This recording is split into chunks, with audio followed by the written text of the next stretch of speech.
More breaking news at Georgia. Dean Legge, Matt DeBary. Of course, we've always got you covered. This time, Matt, a transfer from Florida State tight end. Uh, Kirby understands how to use the portal. Tre McKitty coming into Georgia as a tight end should compete for the starting job right away. Georgia's right on top of their scholarship allotment, but we know how attrition works. I guess I've sort of talked too much through this. Give us your thoughts on the headline here with McKitty coming in. Yeah, he's another guy who's going to bring experience in. He catches the ball well, but they moved him around a good bit at Florida State. They used him in the screen game a little bit, but they loved throwing it to him on those 10-yard curl routes, 5-yard curl routes. But they went to him a lot.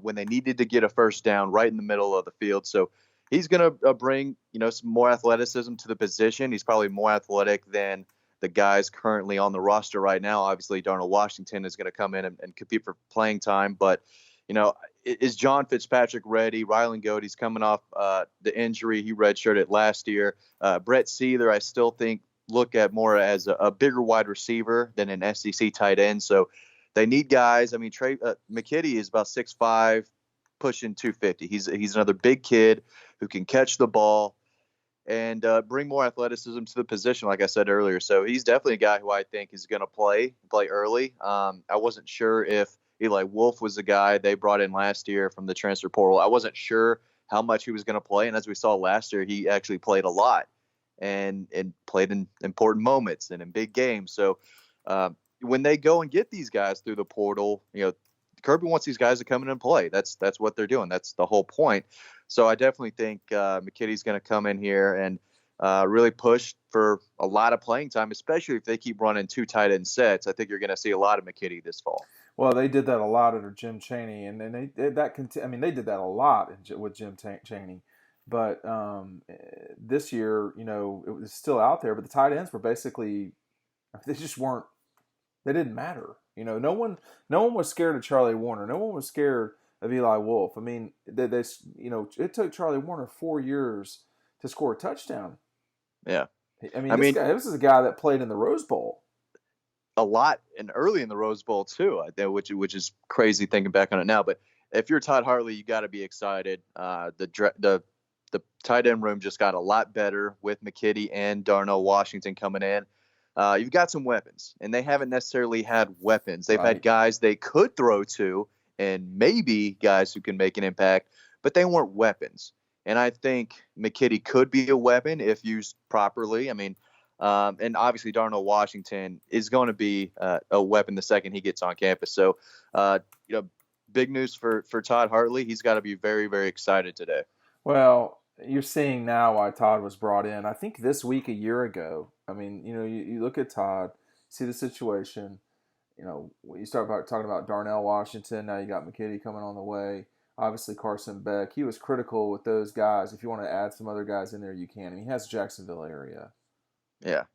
And again, this kid from Florida State, obviously, Todd's known about him for a while. There's a connection there. But I don't know what Todd had to deal with, what Todd had to do with Cager coming in. But my suspicion, obviously being on the staff at Miami before that, he knew him. Whether he was the reason why Lawrence came to Georgia or not, I don't know. But at the end of the day, you've got the number 1 tight end in 2020, if I'm not mistaken. Or is Eric the number 1?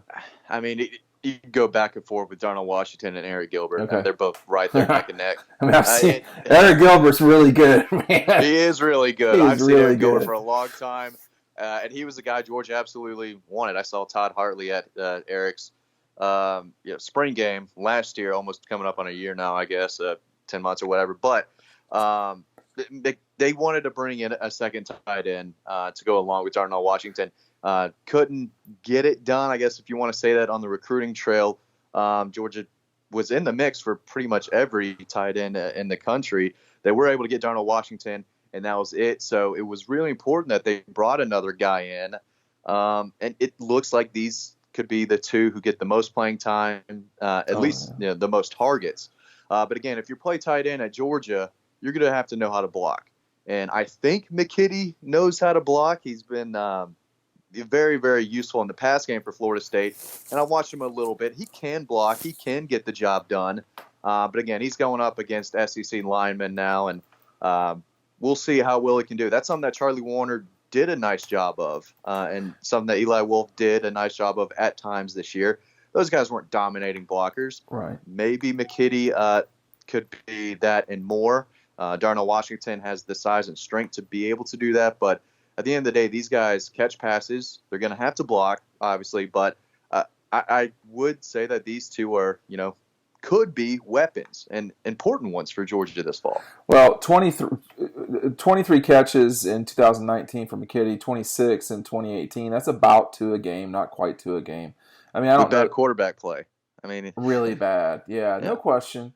But I mean, you're bringing in now 2 guys from the ACC. They're not going to be used to dealing with what the SEC has got to offer. I mean, it's definitely going to be a different world, no doubt about it. But the cream of the crop, no matter what, rises to the top. The question here is, can these guys be difference makers in the fall? Can they be, weapons? I mean, I look at the board all the time, and can Carson Beck be a weapon this year? Maybe not.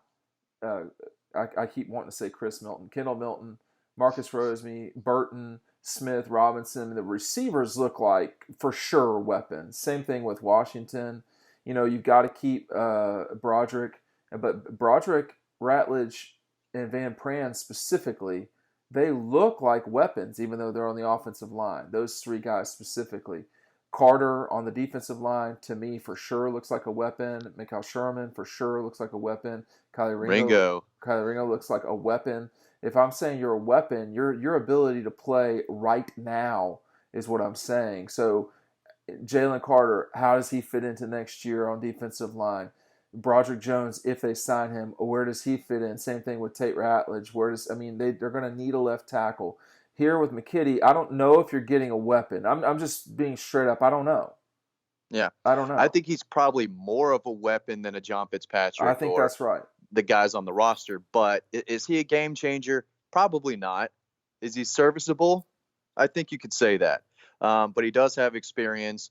And, he's played, if you want to call ACC, major college football. It is.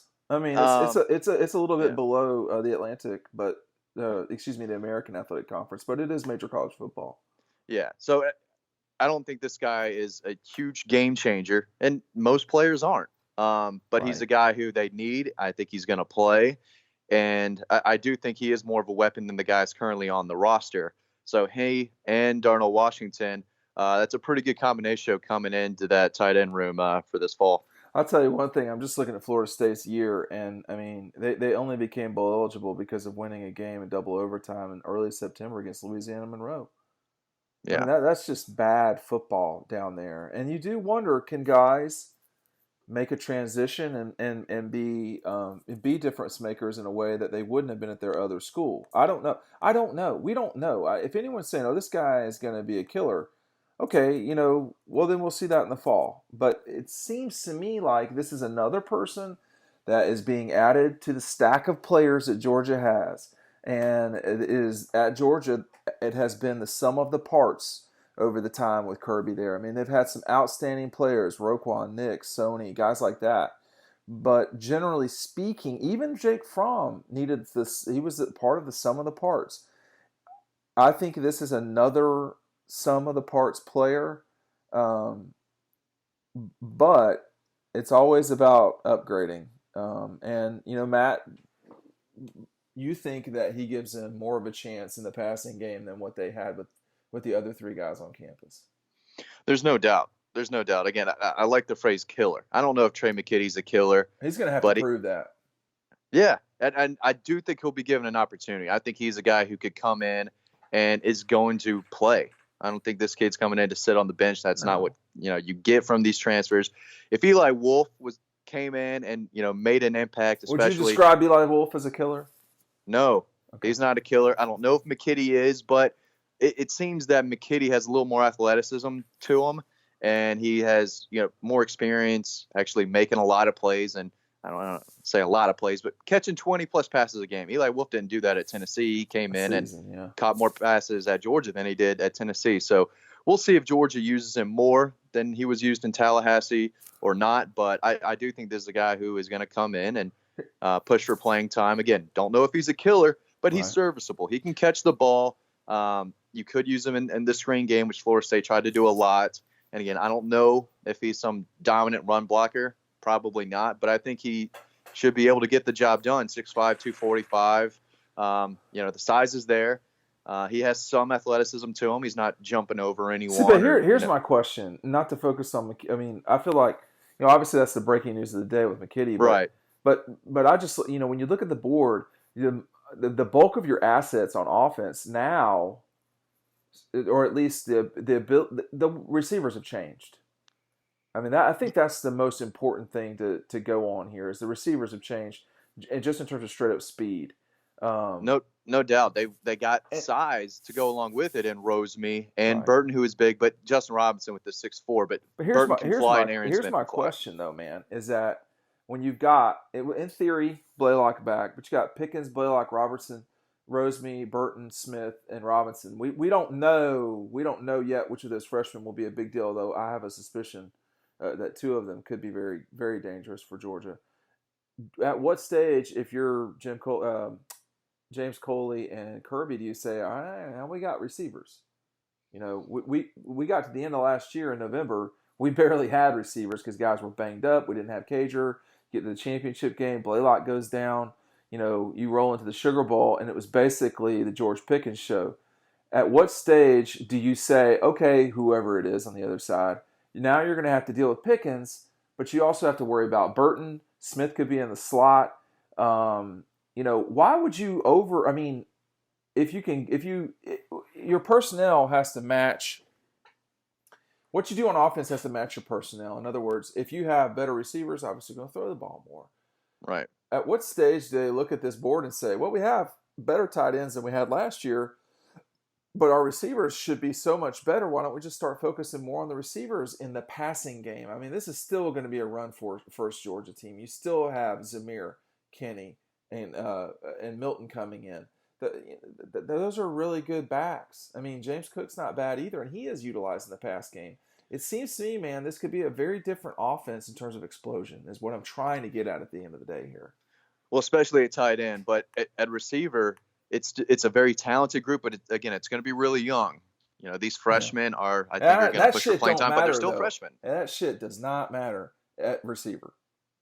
Well, I mean, they still need to be developed a little bit. You got a guy like Aaron Smith who needs to focus, catching the ball a little more and route running and all that. George Pickens was, Dominique and George Pickens, I'm sure they were developed. Don't get me wrong. I mean, I played sports in college.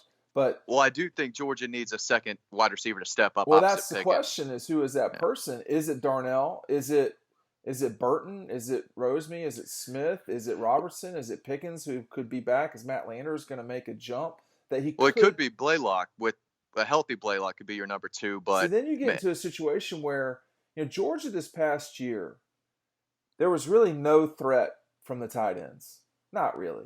I mean, they didn't scare anybody. It was like, all right, well, we could complete a 20-yard pass, or the play could result in 20 yards. All right, well, that's a fifth of the field, but that's not, frightening. Yeah. And all of a sudden here now, if you've got Pickens, who everybody and their mother is going to be scared to death of on the other side. You've got Pickens, and now you've got the speed of Smith and the speed of Burton. Not to mention the speed of Demetrius, but, I mean, Demetrius it's go time now. For him, it was go time last year. Now, if he just wants to get paid at the next level, he has to really turn it on. But you're right; the speed and explosiveness is there on the offense, and you definitely have weapons at tight end. They did not have that in 19 the way they did in 18 and 17. People were wondering why Georgia was beating everybody's ass in the conference in 17 and 18, particularly in the division, and then they struggled so much in 19. The big thing was you got easy, cheap points from speed guys like Mecole in particular, but also Terry. I mean, you had, Wims back in the day. There's one other one who's not on my board anymore because he's in the NFL. Well, there was Holloman too, but all these guys helped the run game. And when DeAndre Swift was bursting those 50-yard touchdown runs, seemed to like once a game almost. A lot of that was because of the receivers on the outside making plays. The They defense couldn't just focus on the run. they It had to helps everything. they had to earn every single yard this year. I mean, I think if you're a Georgia fan, you want cheap, easy points. You want a Friday night date that's going to give it up. And that's what you want to see on the field this fall. They You didn't get a want, lot of easy points this year.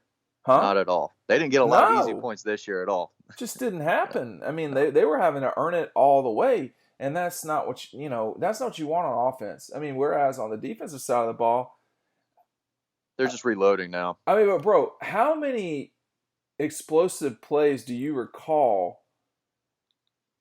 I mean, the only ones I really remember are the LSU game, and that's it. Well, there was the busted coverage against Tennessee for their lone long Yes. touchdown. There was the busted coverage against South Carolina for their only, I think, offensive Mm-hmm. touchdown of the game.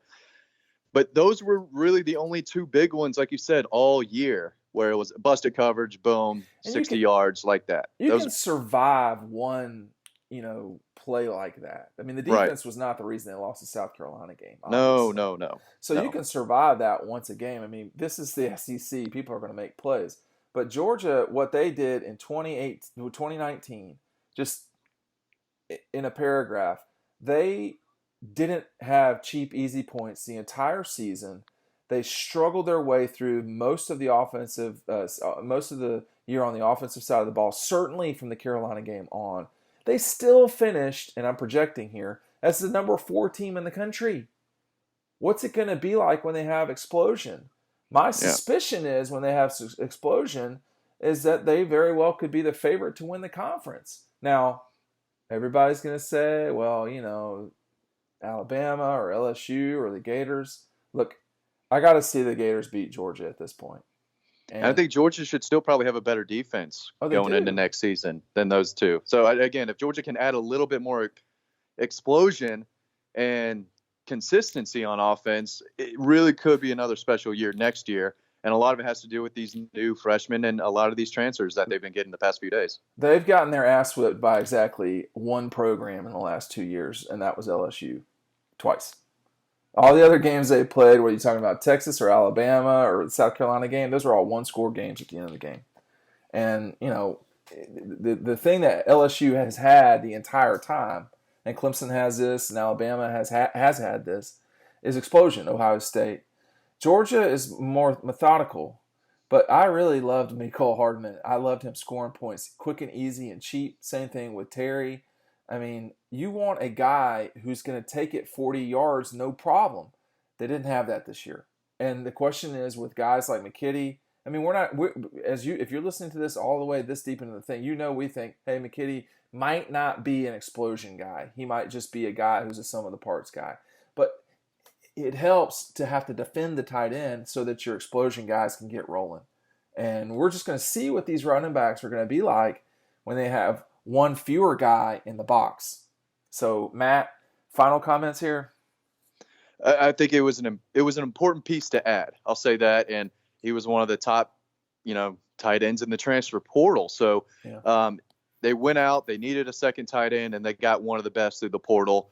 Since they weren't able to get another one in the 2020 class. So they got two solid tight ends coming in. One we think is a game changer, or I do, Darnell Washington. And then I think McKitty will give you depth, experience, and it doesn't, it's always good to have a second tight end. Dean Legge and Matt DeBary. Click down below to see what Matt had to say about McKitty transferring into Georgia. Thanks for listening. Catch us tomorrow here on Dog Post. We'll see you then.